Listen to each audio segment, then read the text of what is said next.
So Nikki, tell me a little bit about you in high school and how you ended up at Purdue. Yeah, so my dad actually went to Purdue, was his alma mater, and if you know anything about Purdue grads, like without fail, each and every one of them are just so passionate about the university. So I grew up constantly hearing about Purdue and like how I was a Boilermaker and all this stuff, and I didn't really know what was going on at like, age 10 or whatever. But so all that to say, by the time I got to high school and was starting to think about colleges, I was like really hesitant to go to Purdue because I had the mindset of I want to be my own person. I want to chart my own path, chart my own course, like independent of my dad.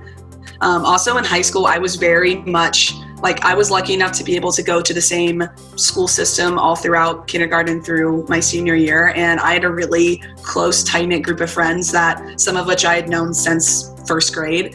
And so by the time I got to my senior year, from like freshman year all the way to senior year, I just had this big group of friends and we all hung out together. There was probably like 15 of us. I was very hesitant to kind of step outside of that bubble, and going to college, that was very daunting to me. I've like cultivated these friendships for some of them like 12 plus years, and now I have to start all over, and it was just so scary to me. So I remember in high school I've always been very like sociable. I love hanging out with people. I love like having a lot of friends around. That's how I was in high school, and I think I was relating like, quantity versus quality. Like I had a lot of friends, but like the more I realized after being at Purdue, the more I realized maybe some of them, it was just having people around versus actually forming those deeper relationships. So that's kind of been the biggest thing coming to college, is focusing more on like the quality of the friendships that I make versus how many friends you have. So I ended up deciding on Purdue.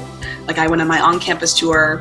I really tried to hate it. I really tried, but I just loved it. I loved how many opportunities there were and just the size of the campus. It felt so, even though it's a large school, it felt like there were still opportunities for me to make my own path. Like the school's big enough to where my dad could have done his own thing and I can do my own thing independent of each other. So and I think the biggest thing that helped me decide to come to Purdue is that there was an opportunity for a study abroad for incoming freshmen. So I was actually able to study abroad in Peru and have my first class at Purdue be in another country before even arriving to campus. And that just showed me Purdue's dedication to having students experience intercultural experiences and awareness and getting to like step outside of your comfort zone. I love that Purdue puts such an emphasis on that. And I feel like I've been able to do that in so many ways.